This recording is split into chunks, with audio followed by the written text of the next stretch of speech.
I want to talk a little bit about the importance of a daily connection with our parts, whether we call it a daily parts meditation, the way that Michelle Glass does, whether we call it a daily practice, whether it's some sense of just connecting with our parts. I think it's a really important part of our healing journey. And what I want to say about that is that first of all, it took me a long time for my parts to want to do that. And they had their own reasons for that based on my trauma. I don't really need to get into that. But just, I wanted to say that and let you know it because I wanted your parts to know if you're having trouble, don't feel bad. You'll get there in the end. Just keep going. As Dick Schwartz says, when it gets tough, keep going, right? And when I say keep going, what I mean is not kind of keep pushing yourself to have a daily connection with your parts. What I mean is that'll just come. I always say to my clients, change is not something you do, it's something that happens to you as you heal. So when I think about a daily practice eventually coming and that we keep going, I mean, just keep going with your healing. If the best that your parts can do is turn up to therapy every week, and there's not a lot of connection between in the early days or even years. It took me about 5 years for my parts to feel ready for a daily practice. And that was 5 years of weekly sessions. Well, actually twice weekly sessions. And so we want to keep going in whatever way is right for our system. But we don't want to have, if our critics are beating us up about having to have a daily practice, I want to keep track of that. And I was thinking about this video series on having a daily practice. I was thinking it would be really fun to listen to my parts about what they love about a daily practice. And so I have all different parts who have different reasons that they love connecting during the week. And so I'll just run through some of those with you. So my main healing part, her name's Liberty, because she was saying to me at the very beginning that she really wants to come to a place where there's full healing in my system, where it feels like we're free from that old triggering that we used to have. And so when I asked what she wanted to be called, she said Liberty. And so we call her Libby. So I was talking to Libby about what she loves about the daily connection. And she was telling me that there's a bunch of reasons that she loves the daily consistency. And one is that it actually helps parts to continually trust me. It means that I'm like the ongoing parent to my parts.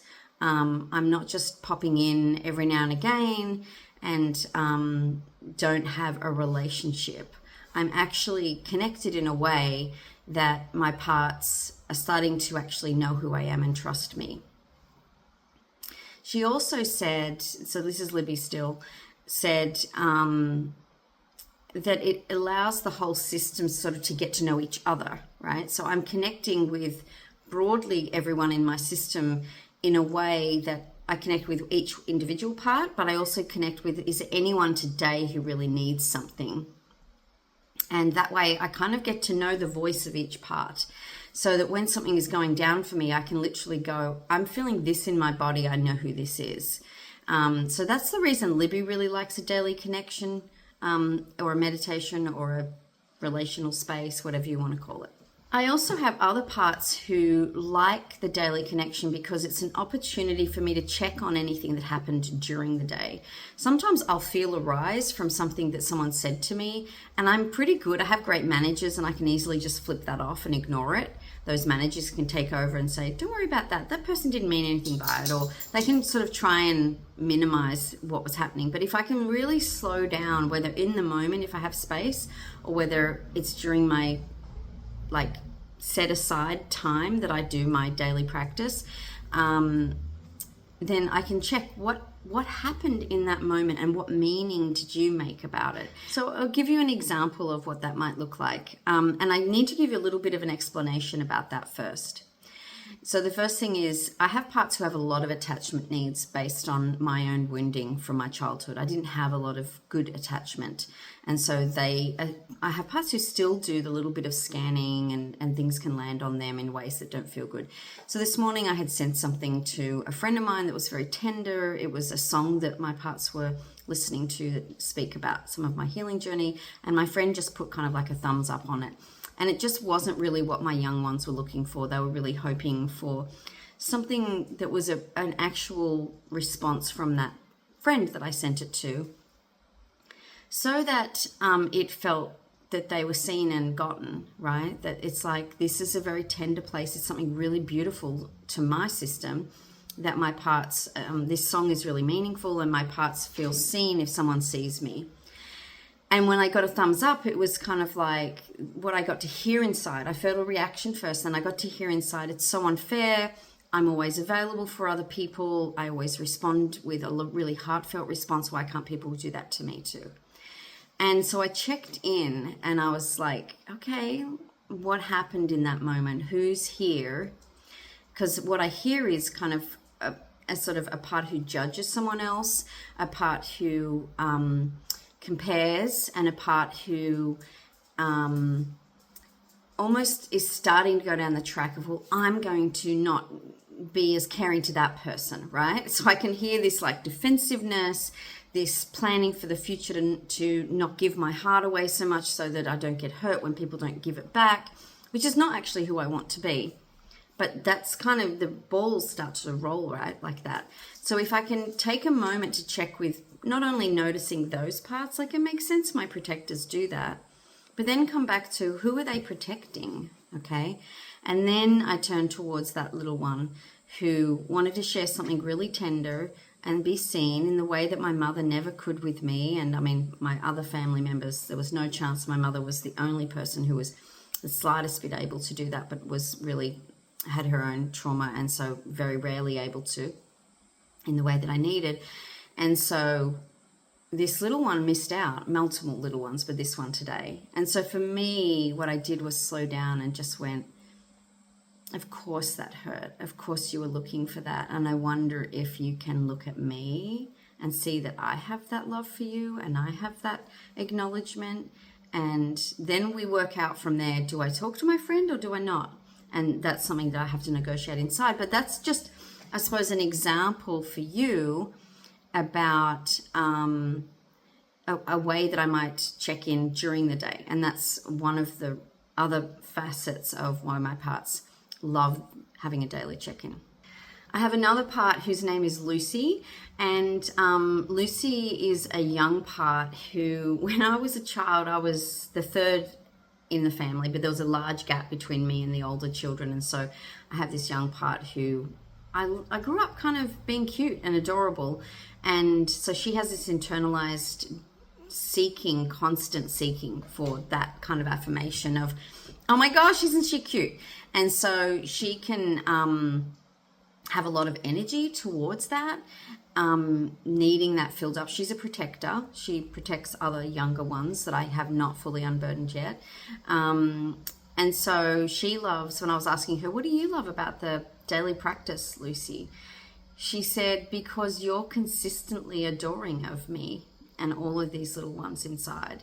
And I didn't get that. And I need that. I need to have someone who's consistently loving and offers attention and care, because it's like Lucy is, she both thinks she's adorable, but she also kind of needs to be having someone mirror that back to her, which is actually, if we think about it, a legitimate childhood need.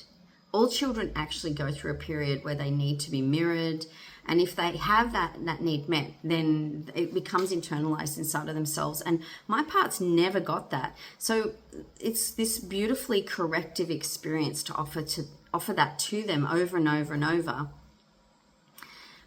in a way that they're more and more internalizing that, so that even if someone out there doesn't reflect them in the way that they need, or mirror them in the way that they need, or offer them that validation of their adorableness or that sweetness or their lovability, that they have that from me as a consistent thing. Not just, you had a hard day, I know you're lovable, get over it, which is what our managers will do, okay? But I'm here for you even when you've had a great day. Do you want to tell me how fun it was swimming in the ocean? Lucy loves the ocean. And so sometimes it was just a matter of something playful happens, and when I connect with her, she wants to tell me about the playful thing in the way that a small child would. So that's a really important part of my practice too. And I have another part of me. This part is also a protector. I have to probably tell you about some unburdened exiles soon. But when I was asking this protector of mine, she's called Fierce One. And she's a really important part in my system. She works in tandem with another part called Pushback.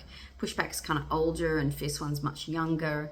And again, Fierce One's role was necessary when I was a child because there's a lot of yelling and violence in my family, and anger was the only acceptable emotion. Anger, you survived.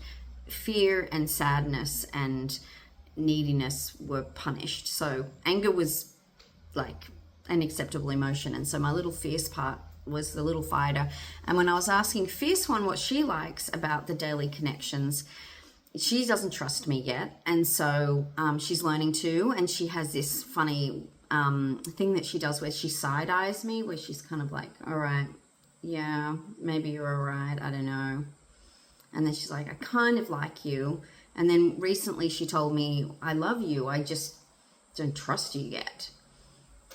And so for her, over and over and over, it's actually a grief process. Like even as I'm speaking for her now, I can feel her a little. And there's a lot of grief for her in the connection piece that I'm just going to slow down a second and acknowledge her.